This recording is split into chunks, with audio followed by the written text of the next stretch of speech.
Welcome back to the lab. A couple weeks ago we were talking about a battery charger. Right, yeah, that battery charger. I didn't realize this at the time, but as it turns out, I hate it. Let's make a better one. What don't I like about this battery charger? Oh, let me count the things. But before I do, a little context in case you haven't seen our full video on the original one. This design was made with a simple goal, a goal of minimizing cost and component count. It's designed to provide constant voltage float charge with a boost converter. We need to step up the voltage and we're float charging. So that's how we got to the MIC 2171 controller. This chip has an integrated peak current limit, integrated MOSFET, but it just can't quite output much current, and it has an absolute maximum voltage rating of 65 volts. Okay, now we are ready for the airing of grievances. I think that the efficiency of this supply will simply be too low. I think that the output current is too low, and the controller is being asked to operate way too close to the brink of destruction.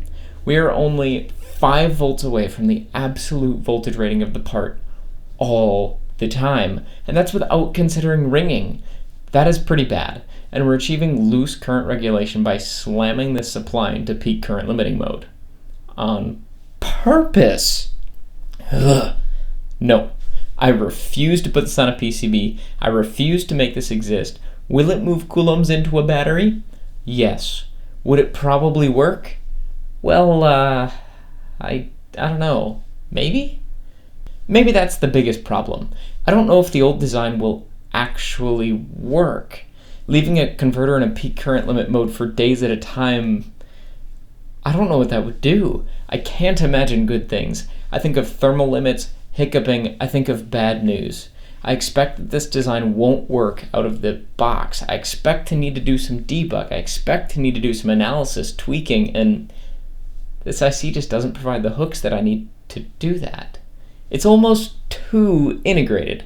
I think that I'll spend more time trying to make this chip work in our application than it's worth. It's really made for when requirements aren't a big thing and you just need a power supply and you're dropping it down. That's why these ICs are used for really cheap DC to DC boost converter modules on Amazon. So I think that we'll be able to design the right circuit for this application in less time than it would take to debug the wrong one and force this controller to do something it was never really designed to do. How do we fix this? Basically, here's my plan. Rip it up and start over. I need to do what I think we should have done the first time around. We need to identify a convenient way to convert the current flowing out of our power supply into voltage. And that voltage needs to be fed back into a switch mode power supply controller to perform actual current regulation. We need to close the control loop on current, not voltage. I chose the INA 168 high side current shunt monitor. They're cheap, accurate enough, and output through an open emitter current source. That's really cool, because this means that the output voltage range can be controlled easily. The IC translates a voltage across a current shunt resistor into current, which we can then convert back into a voltage using a simple resistor. Make sense?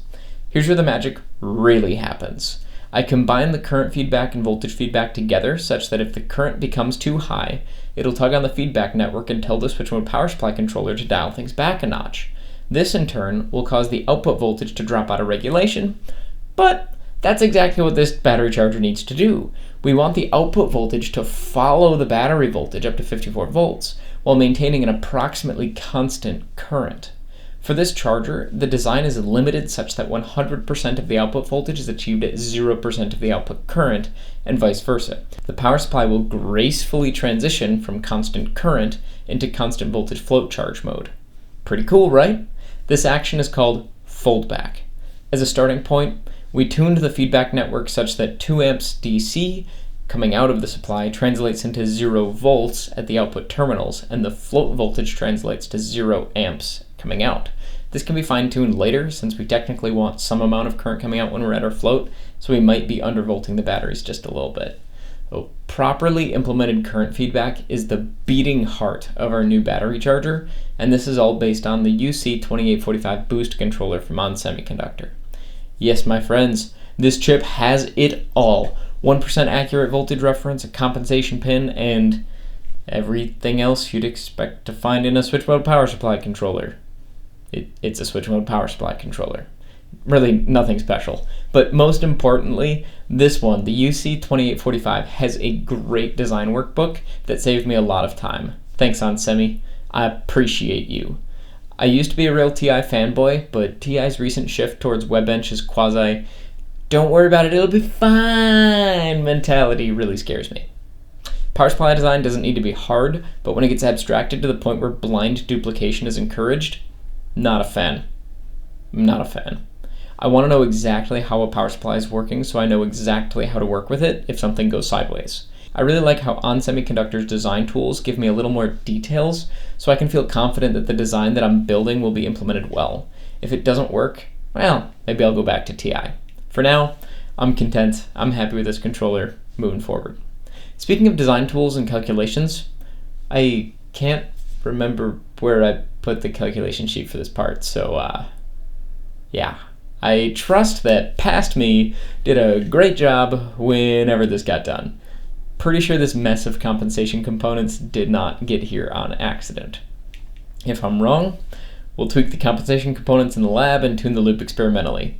It'll be fine because I know that the right hooks are on the protoboard, so if it doesn't work right out of the gate, we can tweak these component values to make it stable or improve the transient response.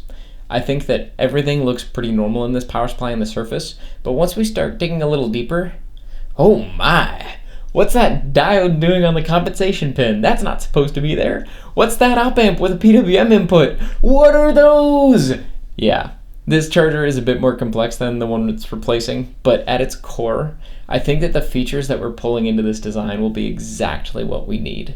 A couple critical components are required on the compensation pin of this power supply.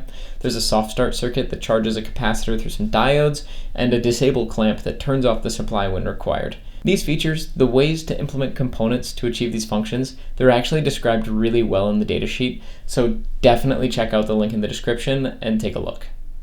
I feel like we're getting close to the end, but let's not forget about the purpose of this power supply. Let's not forget about the reason why we're building it in the first place. We're implementing a two-step constant current to constant voltage charger for lead-acid batteries. A constant current charge transitioning gracefully into a float charge. Float charging batteries isn't always the best way to go about it for certain chemistries, but for lead-acid, it's totally fine.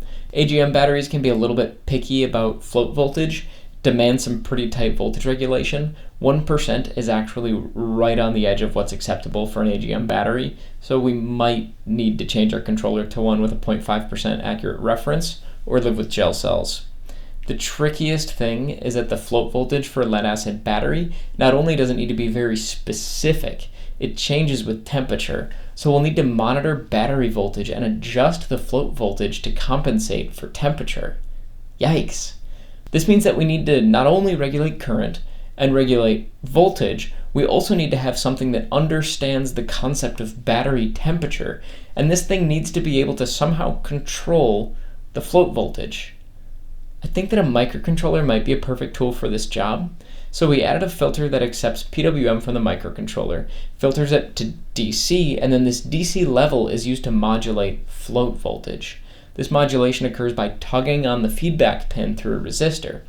This filter allows for float voltage adjustment between 49 and 56.6 volts. Putting that voltage into English for you, this allows for charging our 4 battery series stack at anywhere between negative 10 degrees Celsius and 50 degrees Celsius. It's a wider range than I think we'll ever see in a home environment, well at least I hope, and a wider range than I'd really ever want our batteries to experience anyway.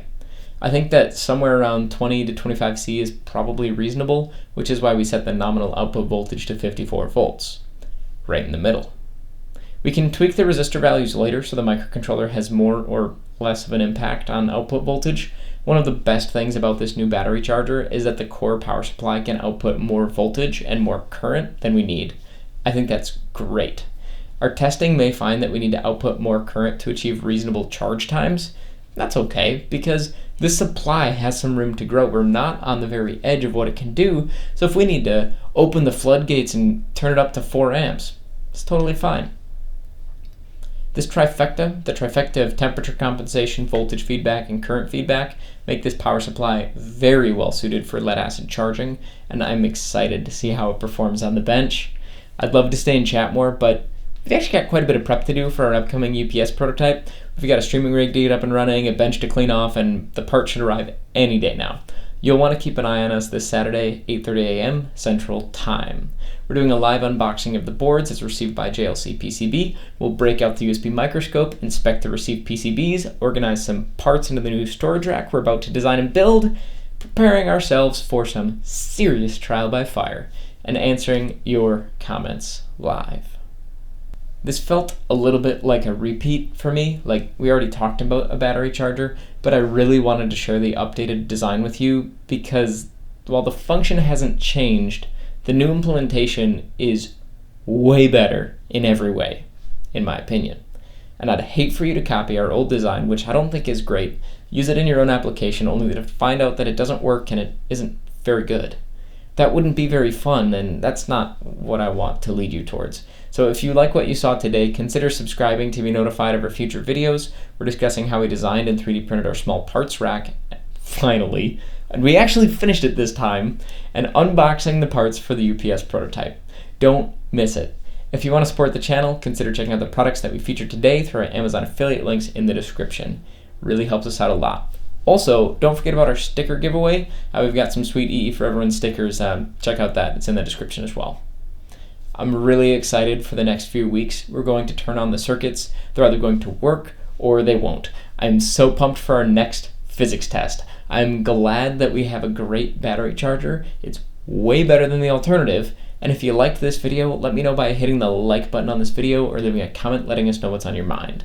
Most of all, I hope that you learned something great today, and I hope to see you again soon. Thanks for watching EEforEveryone, and thank you for staying till the end. Bye!